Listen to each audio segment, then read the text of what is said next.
Hello दोस्तों, स्वागत है आप सभी का आपके अपने YouTube चैनल संबल स्टडीज़ में। और आज हम लोग शुरू करते हैं एक नया टॉपिक जो कि प्रतिशतता यानी परसेंटेज। आज हम लोग पढ़ना शुरू करते हैं कि परसेंटेज, तो ये परसेंटेज कैसे निकालते हैं, क्या होता है, इसमें कितने तरह के क्वेश्चंस आते हैं और कैसे कैसे हम जो है इसके सवालों को सॉल्व करते हैं। तो आज हम लोग इसी कॉन्सेप्ट को पढ़ेंगे और कुछ इनके क्वेश्चंस को सॉल्व करेंगे। तो शुरू करते हैं कि परसेंट, जैसे कि इसके नाम से पता है परसेंट, पर का मतलब होता है प्रति और सेंट का मतलब होता है 100, यानी प्रति 100, 100 में। तो अगर 100 में किसी चीज को हम व्यक्त करते हैं तो वो परसेंट होगा। जैसे हम प्रति किलोग्राम, प्रति लीटर, प्रति मीटर, ऐसे हम जिन इकाइयों को बात करते हैं तो उसी तरीके से ये प्रति 100 है। तो 100 में अगर किसी चीज की वैल्यू को निकालना होगा तो वो उस परसेंट के बराबर होगी। तो देखिए इसका मतलब क्या है कि अगर x% कहीं पर लिखा है, x% अगर लिखा हुआ है तो इसका क्या मतलब होता है x/100, यानी यह एक फ्रैक्शन है, ये एक भिन्न है जिसका जो डिनोमिनेटर होगा, ये जो हर होगा, ये हमेशा 100 होगा। तो एक ऐसी भिन्न जिसका हर हमेशा 100 होगा, इसको हम कहते हैं परसेंट। इसका मतलब क्या होता है कि जैसे एक फ्रैक्शन को जब हम पढ़ते थे तो जैसे अगर 3/5 एक भिन्न है, एक फ्रैक्शन है, तो इसको हम कहते थे कि किसी वस्तु के अगर 5 बराबर भाग किए जाएं और उनमें से 3 भाग हम ले लेते हैं या 3 भाग को सिलेक्ट कर लेते हैं, तो वो जो भिन्न होगी वो 3/5 होगी।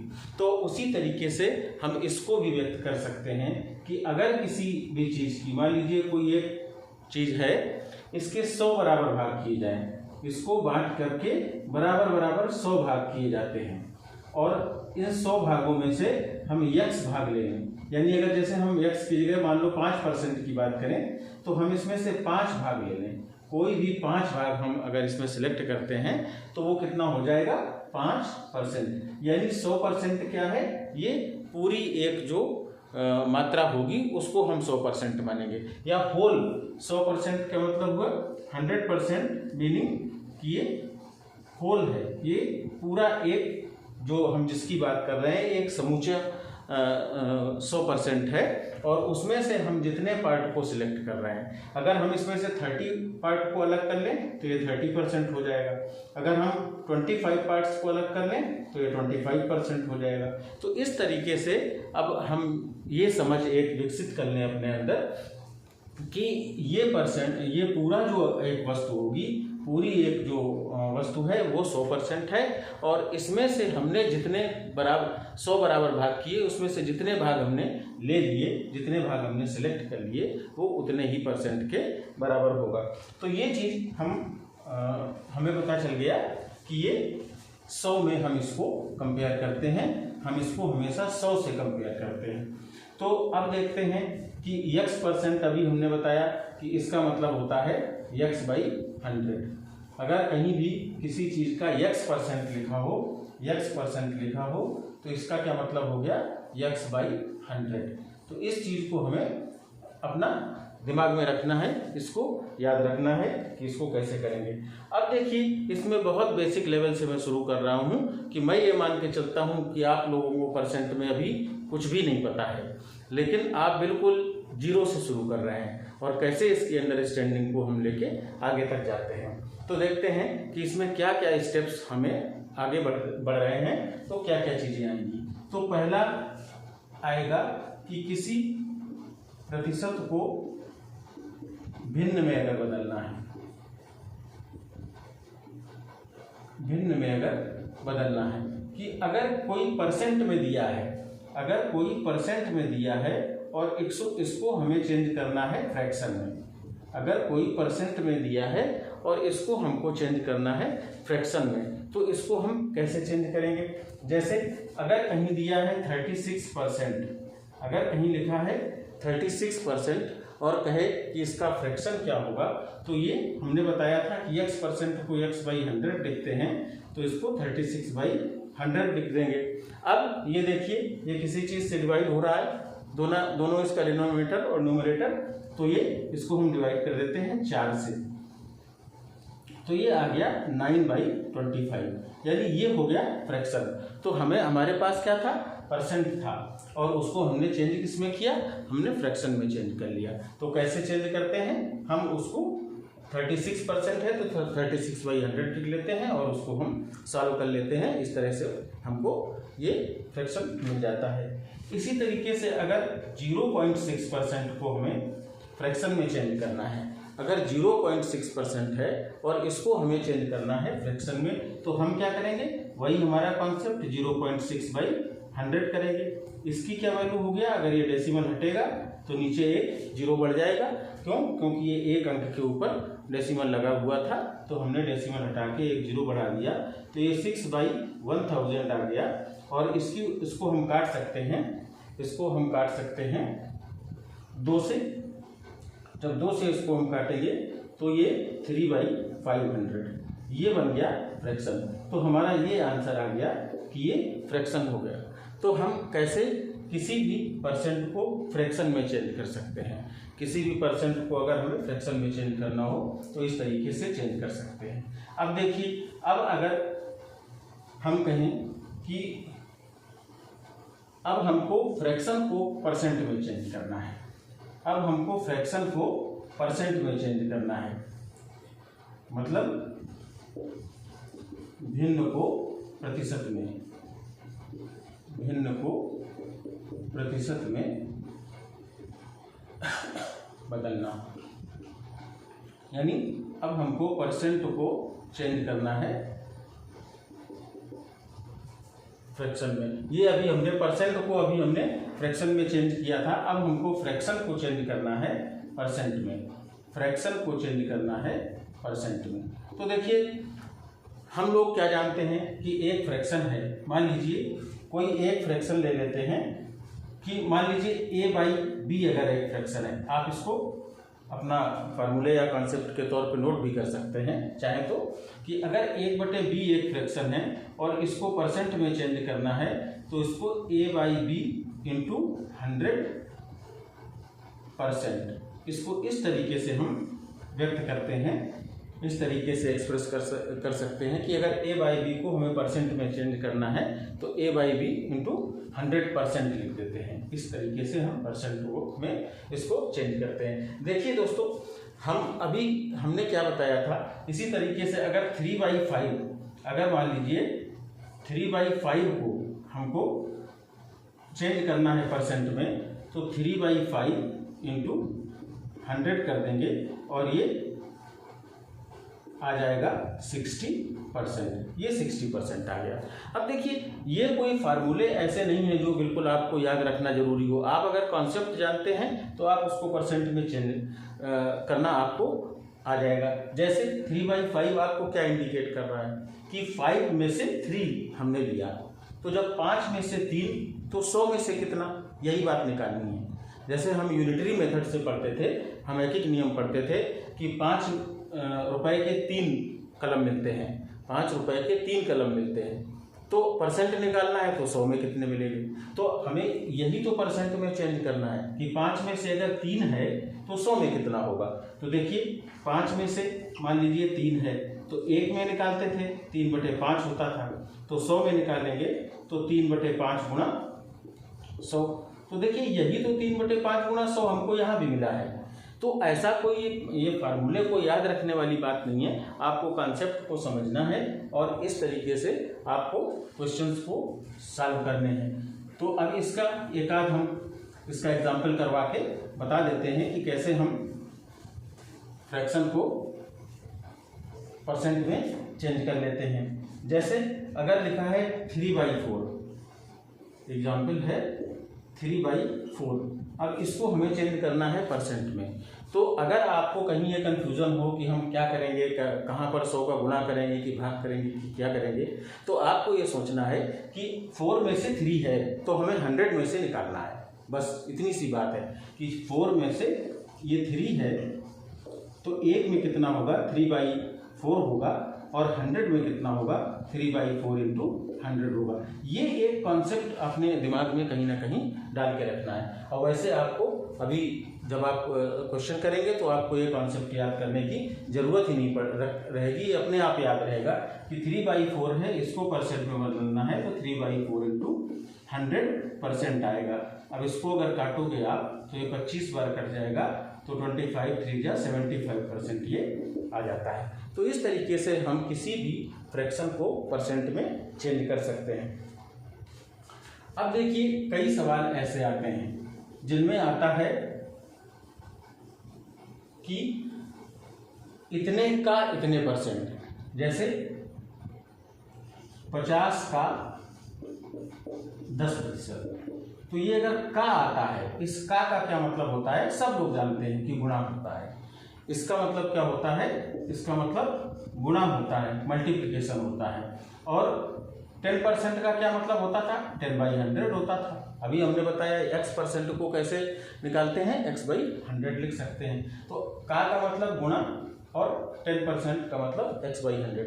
इसको अंग्रेजी में कभी लिख के आएगा तो इसमें लिखा रहेगा 10% ऑफ 50। तो अब देखिए 10% ऑफ 50 कैसे निकालेंगे भाई। 10% ऑफ 50 मतलब 50 का 10%। तो 50 का मतलब गुणा 10% का मतलब 10/100। अब ये हमने कैंसिल कर दिया और ये आ गया 5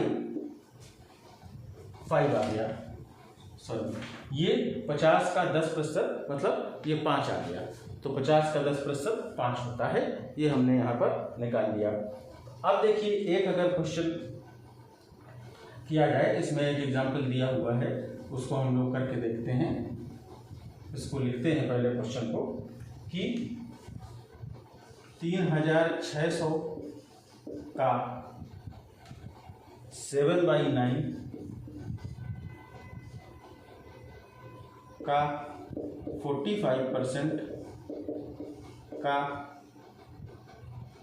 35% इक्वल टू कितना होगा।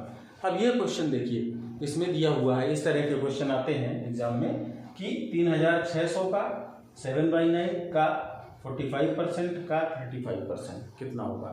तो इसको हम सॉल्व करना शुरू करते हैं अपने जो हमारे पास कॉन्सेप्ट है उसके माध्यम से। तो 3600 गुणा 7/9 का था तो गुणा लगा दिया, फिर 45% का मतलब 45/100 इंटू 35% का मतलब 35/100। अब बस इसी को हमें, इस कैलकुलेशन को ही हमको सॉल्व करना है। तो देखिए हमने पहले तो इसको काटना शुरू करते हैं, 9 4 जा। अब यहाँ पर 100 है, ये 5 से इसको हम काट सकते हैं।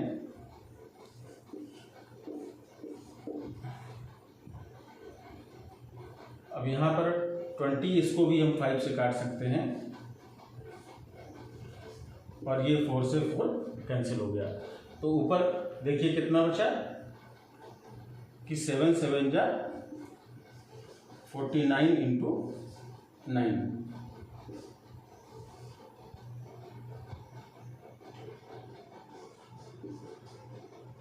ये 441, ये 441 आ गया, ये इसका आंसर होगा। तो ये जो है हमने कैसे किया क्वेश्चन को, ये हमें ध्यान रखना है। आप एक बार इसको 2 मिनट के लिए देख लीजिए कि इसको हमने पूरे प्रोसेस को कैसे सॉल्व किया।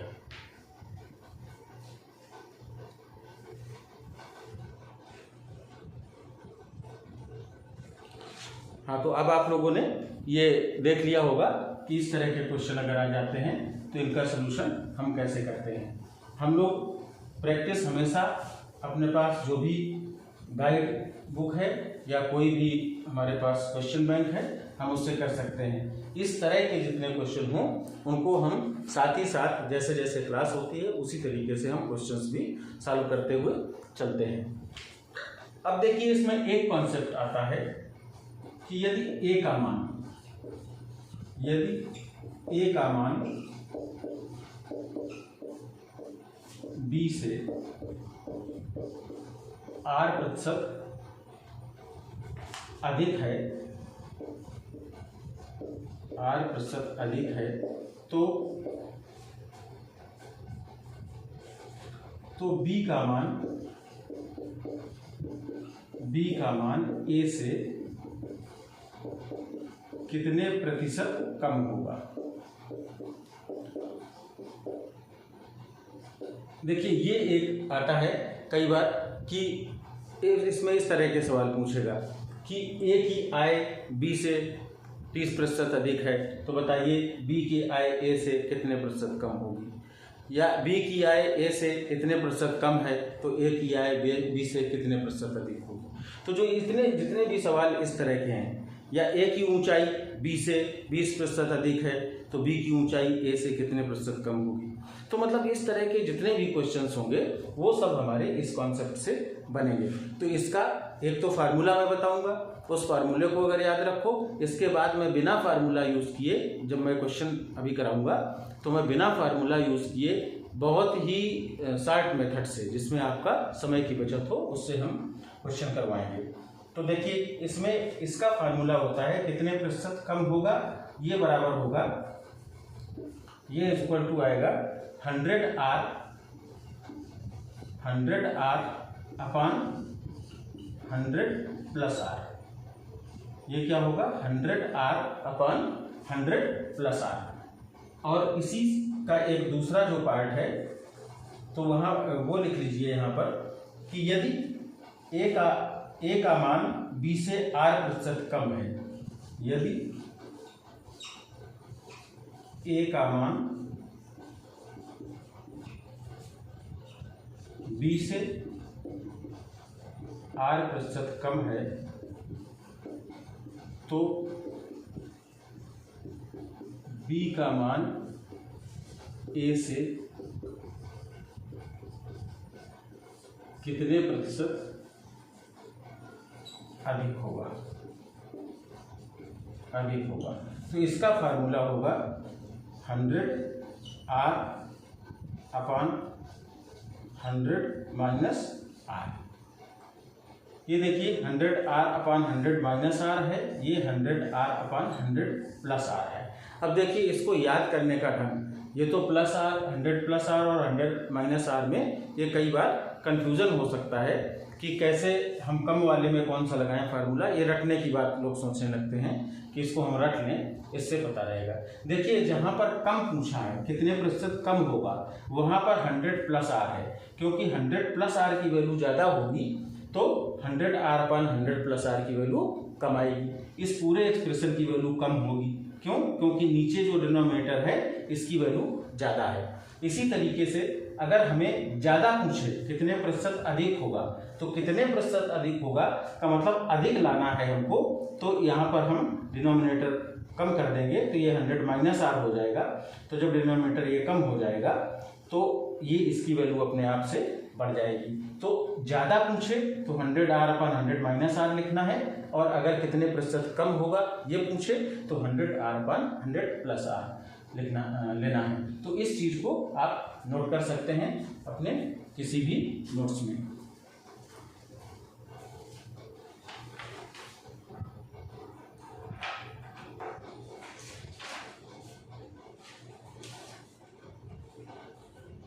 तो हाँ, अब आपने नोट कर लिया होगा इसको। तो अब देखते हैं कि इसमें जो है एक और इसी तरह का कॉन्सेप्ट जिसमें सेम यही फार्मूला लगता है, उसको भी मैं बता देता हूँ। इसके बाद इनका एक क्वेश्चन हम करा देंगे और एग्जाम्पल के तौर पे, और उस कॉन्सेप्ट को हम समझने का प्रयास करेंगे। तो देखिए इसमें और क्या है कि जैसे हम सवाल इस तरह के आते हैं कि कोई भी कमोडिटी है, जैसे कोई भी कमोडिटी है तो उसमें जो है मान लीजिए चीनी है, तो चीनी का रेट कहेगा कि 25% बढ़ जाए। अगर चीनी का रेट 25% बढ़ गया है तो उसकी खपत में कितना कमी आ जाएगी, कितने प्रतिशत की कमी आएगी, जिससे कि खर्च में कोई परिवर्तन ना हो। तो मतलब टोटल जो बजट है, मान लीजिए कोई आदमी 100 रुपये की चीनी लाता था और उस चीनी में 25% की वृद्धि हो गई, तो कितने प्रतिशत वो कम चीनी लेंगे, मतलब उसकी डिमांड कितनी कम हो जाए, कितने प्रतिशत कम करनी पड़ेगी। तो जो इस तरह के जितने भी सवाल हैं उसमें भी सेम यही फार्मूले यूज होते हैं। तो इसको एक बार हम लिख लेते हैं कि लिख लीजिए कि किसी वस्तु के भाव में, किसी वस्तु के भाव में R%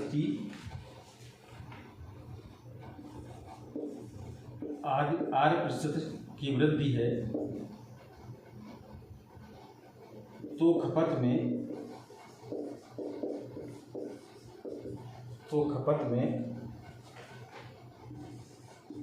कितने प्रतिशत की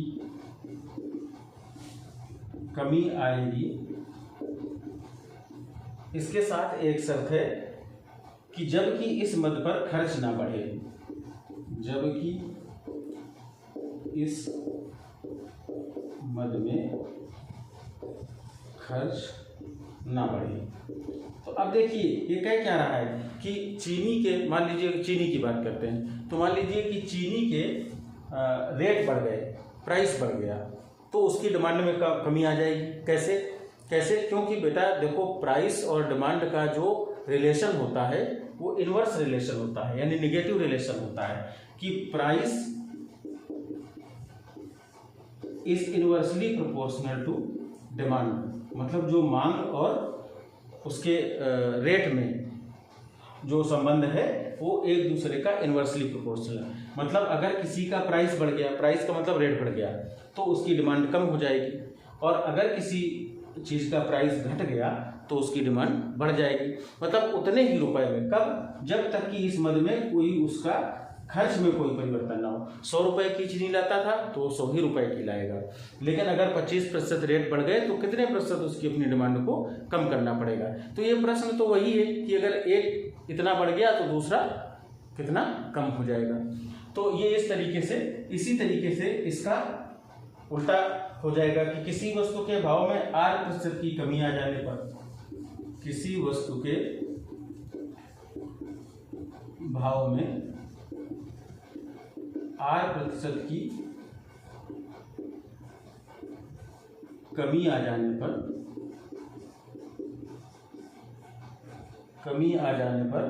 इसकी खपत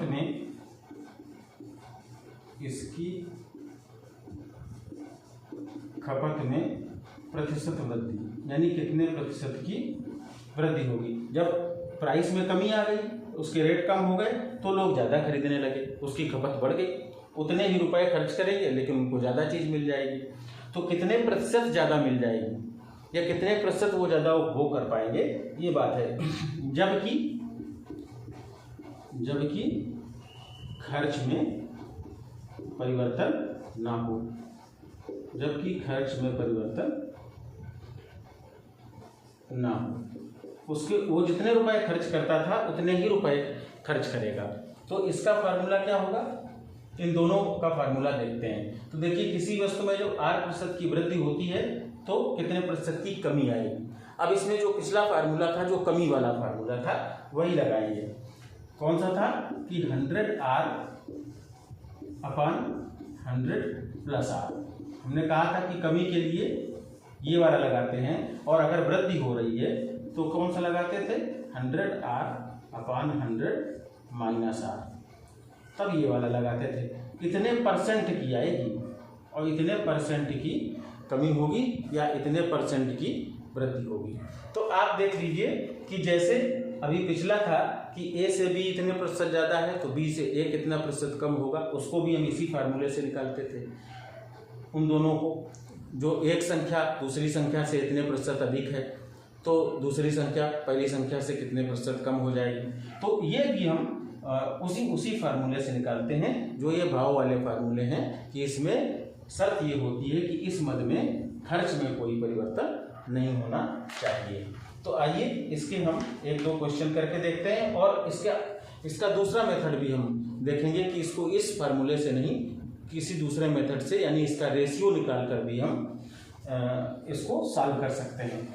तो देखते हैं, इसका एक क्वेश्चन लेते हैं और उस क्वेश्चन से ही इस कॉन्सेप्ट को हम समझ लेंगे और इसके जो शॉर्टकट मेथड है या उसको और अपने दिमाग से दूसरी तरीके से हम सॉल्व कर सकते हैं, उसको भी हम लोग अभी चर्चा करेंगे। तो एक क्वेश्चन इसका ले लेते हैं। यदि ए की आय बी से 25% अधिक है, यदि ए की आय बी से 25% अधिक है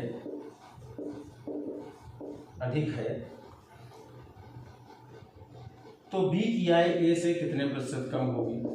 तो बी की आय ए से कितने प्रतिशत कम होगी? तो अब आपको पता है इसका सलूशन देखो निकालते हैं। आपको इसका फार्मूला पता है, कम होगी यानी परसेंट कमी वाला लगाना है फार्मूला। तो परसेंट कमी वाला क्या था? 100R/100 प्लस आर, क्योंकि कम होगी तभी जब ये 100 प्लस आर की वैल्यू ज़्यादा होगी, तो इसलिए ये वैल्यू कम हो जाएगी। तो चलिए, तो आर की वैल्यू हमें पता है 25% है, तो 100 × 25/100 प्लस 25, ठीक है। तो ऊपर आ गया 100 × 25 और डिवाइडेड बाई ये 100 प्लस 25 क्या हो जाएगा? 125 हो जाएगा, यानी 125 हो गया। अब इसको हम क्या करेंगे? इसको हम काट लेंगे। 25 को काटा, इससे 5 बार गया, और 5 को काटा तो ये 20 बार गया, यानी ये 20% की कम होगा। यदि ए बी से 25% अधिक है तो देखिए बी ए से 20% ही कम होगा, ये 25% कम नहीं होगा। इस चीज़ को हमेशा ध्यान रखना है कि अगर 2 में परसेंट बढ़ोतरी दी है तो उतने ही परसेंट की कमी उसमें नहीं होगी कभी भी। तो हम इससे लगा लिए, ये हमारे पास फार्मूला था, आपको याद था कि कमी निकालनी है, ये फार्मूला निकाला और वैल्यू रख दी, आ गया। अब देखिए इसका दूसरा और क्या मेथड हो सकता है जिसको हम कम समय में हम जल्दी से इस प्रश्न को सॉल्व कर सकते हो। तो देखिए इसमें जब इस तरह की आए तो आप लिख लीजिए आय ए की और बी की। तो ए की आय अधिक है 25%, यानी पहले हमें बी की आय अगर पता हो तो ए की आय उससे 25% बढ़ जाएगी। तो हम हमेशा बी की आय मान लिए, बी की आय थी 100 रुपए की, तो ए की आय कितनी हो गई? जब 25% अधिक होगी तो ए की आय होगी 125 रुपये हो जाएगी। अब इसका निकाला आपने रेशियो, अब इसका निकालिए आप रेशियो कि रेशियो क्या है, इसका मतलब अनुपात क्या होगा। तो इसको हम अगर काट दें तो ये 4 आ जाएगा और ये आ जाएगा 5, यानी इसमें जो रेशियो आया वो 5:4 का आया। तो अब देखिए यहाँ पर सीधी बात है कि ये अगर 100 से 25 बढ़ा, मतलब 4 से 5 बढ़ा है, तो उसकी डिमांड 5 से 4 कम हो जाएगी। जो इसके प्राइस में जितनी बढ़ोतरी का अनुपात है, अगर 4 से 5 बढ़ोतरी का अनुपात है तो उसकी मांग में 5 से 4 घटने का अनुपात हो जाएगा। यानी अगर रेट के बढ़ने का 4:5 है तो खपत के घटने का अनुपात 5:4 हो जाएगा। यानी जब रेट 4 था, अब देखो ये अगर प्राइस का है कि 4 से 5 हुआ था, तो अब इसका डिमांड यानी खपत का क्या आएगा? खपत का आएगा 4:5। यानी जब प्राइस 4 था तो डिमांड 5 थी, और जब प्राइस 5 हुआ तो डिमांड 4 हो जाएगी। अब इसमें परसेंट ग्रोथ कैसे देखेंगे? तो अब इसमें देख लीजिए कितने प्रतिशत कम होगा। तो कम क्या, 5 से 4 कम हो रहा है, 5 से 4 ही तो ये कम हो रहा है। तो कमी वाला हम क्या करेंगे? 5 से 4 हुआ, 5 से 4 हुआ तो 5 में कितना कम हुआ? 5 में से 1 कम हुआ तो 4 हो गया। तो 1 में क्या होगा? 1/5 होगा, यानी 100 में निकाल ले, 100 में 1/5 गुना 100।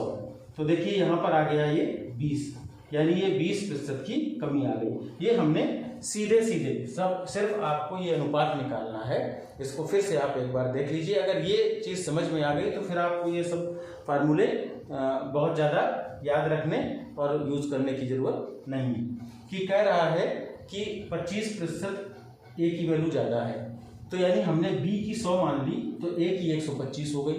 दोनों का अनुपात निकाला तो 4 का रेशियो आया। अब ये जो रेशियो आ गया, इसमें चाहे बढ़ने की बात पूछे, चाहे घटने की बात पूछे, चाहे वो कहता कि 125 से 100 हो गया था, यानी रेशियो हमारे पास ये आ गया।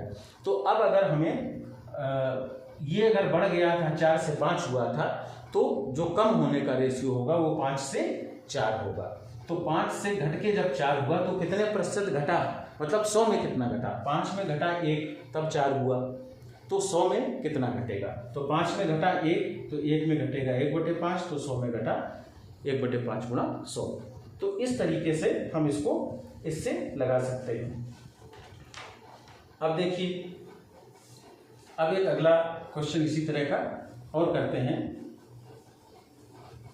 तो अगला क्वेश्चन जब करेंगे तो उसको पढ़ते हैं, उसको इसी दोनों ही मेथड से, चाहे तो आप सॉल्व कर लीजिए फार्मूले लगा के, और अगर आपको ये लगता हो कि इतना ज़्यादा फार्मूला याद रखना और वो ठीक नहीं है और ज़्यादातर उसमें कभी कन्फ्यूज़न हो सकता है या कैलकुलेशन बड़ा हो सकता है, इसमें क्या है कैलकुलेशन बहुत छोटा होता है।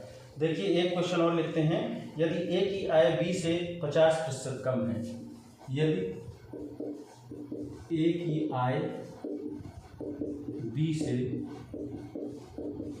50% कम है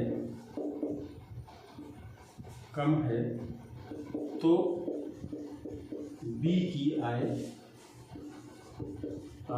ए से कितने प्रतिशत अधिक होगी। ये अगर प्रश्न पूछा गया तो इस प्रश्न को कि यदि ए की आय बी से 50% कम है तो बी की आय ए से कितने प्रतिशत अधिक होगी। तो अभी अधिक वाला फार्मूला लगाना है। अब हमको अधिक से ही पता चल गया कि हमें अधिक वाला फार्मूला लगाना है, और अधिक का मतलब वैल्यू जिसकी ज़्यादा आ रही हो, यानी वो क्या होता था 100R/100 - R, यही तो होता था फार्मूला अधिक वाला। तो इसकी चूंकि ये कम है तो वैल्यू अधिक आ जाएगी, तो 100 × 50 डिवाइडेड बाई 100 - 50, ये कितना आ गया 100 × 50 डिवाइडेड बाई 100 में से 50 को माइनस किया तो 50 आ गया, 50 और 50 दोनों कट गए तो ये आ गया 100%, यानी इसमें इसकी आय 100% अधिक होगी। तो ए बी की आय ए से 100% अधिक होगी। तो ये हमने फार्मूले से लगा लिया। अब हम देखते हैं कि अपने रेशियो का कॉन्सेप्ट जो हमने सीखा था कि देखें उस रेशियो से आता है कि नहीं। हमने लिखा ए और बी, कह रहा है ए की आय बी से 50% अधिक है, तो हमने बी की मान लिया 100। अब इसमें 50% कम है कह रहा है, तो यानी ए की कितनी होगी, ए की होगी 50। अगर बी की आय हमने 100 माना तो ए की चूंकि 50% कम है तो ए की हो जाएगी 50। तो अब इसका रेशियो निकाला, इसका जो रेशियो निकालेगा, अनुपात निकाले, तो ये आया 1 और ये आया 2। अब देखो पूछ क्या रहा है कितने प्रतिशत अधिक होगी, यानी 1 से 2 कितने प्रतिशत अधिक है। हम अधिक की तरफ ले गए, यानी 1 से 2 कितने प्रतिशत अधिक है। तो 1 में कितना अधिक है, जब 2 बना 1 ही तो अधिक है, तो 100 में कितना अधिक होगा, 100 अधिक होगा, तो यानी 100%। बस इतने से ये सवाल सॉल्व हो गया। जहां आपने इस ये देखिए इस अल्टरनेट मेथड को यूज किया, तो जहां आपने इसका रेशियो निकाला कि 1 में कितना अधिक है, 1 अधिक है, तो 100 में कितना अधिक होगा, 100 अधिक होगा, तो कितने प्रतिशत अधिक होगा, 100% अधिक होगी। तो इस तरीके से ये यहाँ पर इतना ये कैलकुलेशन और गुणा भाग करने से की अपेक्षा ये आपको बहुत ही आसान मेथड लगता होगा कि अगर हम इसको रेशियो से करें, अगर हम इसको रेशियो निकाल कर करेंगे तो ये बिल्कुल आसान होगा और इसमें कैलकुलेशन बहुत कम होगा। कैलकुलेशन जितना कम होगा उतना ही गलती होने के चांसेस भी कम होंगे।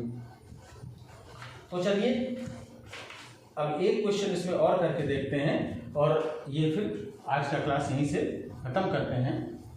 अगले क्लास में हम लोग फिर नया कॉन्सेप्ट करेंगे।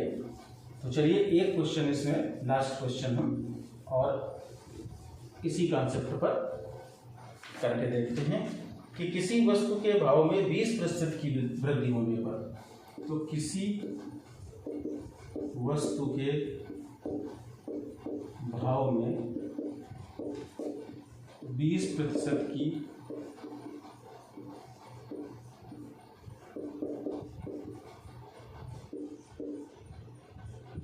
वृद्धि होने पर, किसी वस्तु के भाव में 20% की वृद्धि होने पर उसकी खपत में कितने प्रतिशत की कमी की जाए,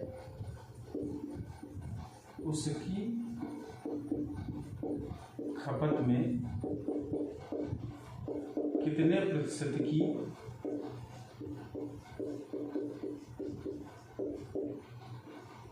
कमी की जाए कि खर्च ना बढ़े, कि खर्च ना बढ़े। तो मतलब कह रहा है कि अगर किसी वस्तु के भाव में 20% की वृद्धि हो गई, मतलब रेट उसके 20% बढ़ गए, तो कह रहा है कि खपत में कितने प्रतिशत की कमी हो की जाए कि उसके खर्च में कोई परिवर्तन ना हो। यानी हमारे पास खर्च अगर 100 रुपये की अगर 200 रुपये की कोई चीज़ खरीदता था तो 200 की खरीदेगा, तो उसको कितने प्रतिशत कम मिलेगी वो चीज़, मतलब उसे कितना प्रतिशत उपभोग को घटाना होगा, कंजम्पशन को कितना प्रतिशत कम करना होगा, यही बात पूछ रहा है। तो अब हमें फार्मूला तो वही पता है जो हमें फार्मूले से निकालना था कि कितने प्रतिशत की कमी निकालना है। तो कमी के लिए हम कौन सा फार्मूला लगाते थे, 100R/100 + R। तो 100R का मतलब 100 × 20/100 + 20, ये कितना आ गया 100 × 20 / 120। तो ये 6 बार कट जाएगा और 6 से जब इसको डिवाइड करेंगे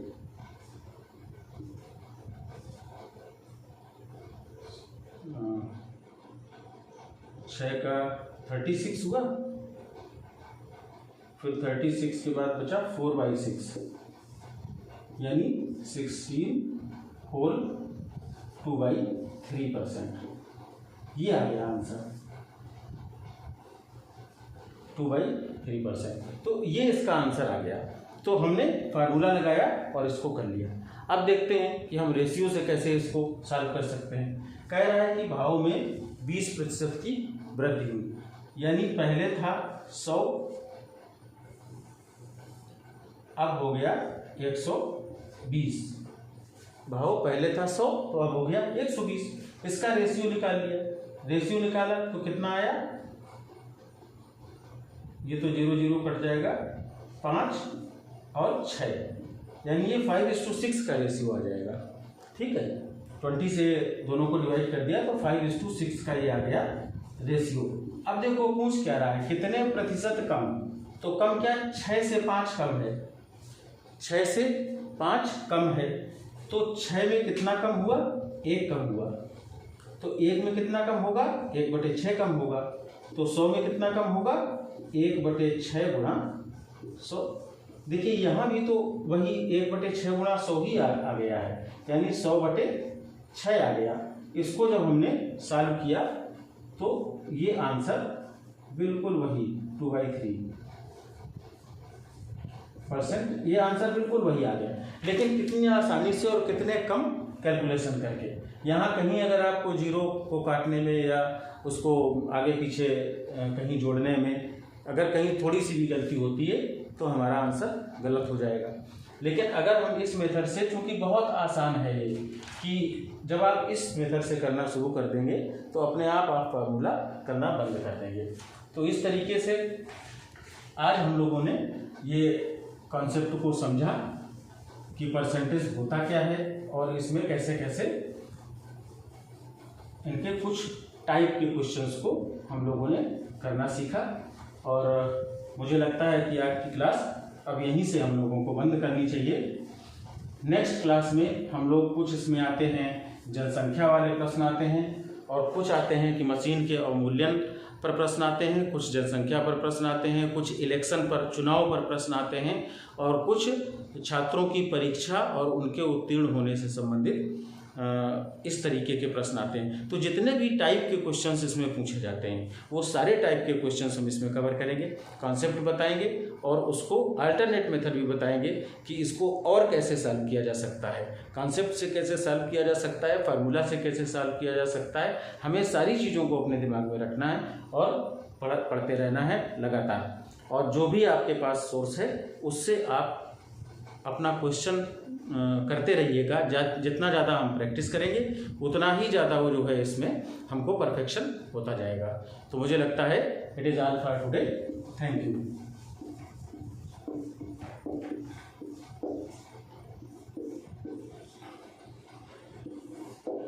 तो दोस्तों, अगर आप इस चैनल पर नए हैं तो आप इसको सब्सक्राइब ज़रूर कर लीजिएगा और अगर ये जानकारी आपको अच्छी लगी हो तो आप लाइक करिएगा, अपने दोस्तों को शेयर करिए, जिससे कि ज़्यादा से ज़्यादा लोगों को इससे फ़ायदा मिल सके, वो लोग जुड़ सकें। Thank you.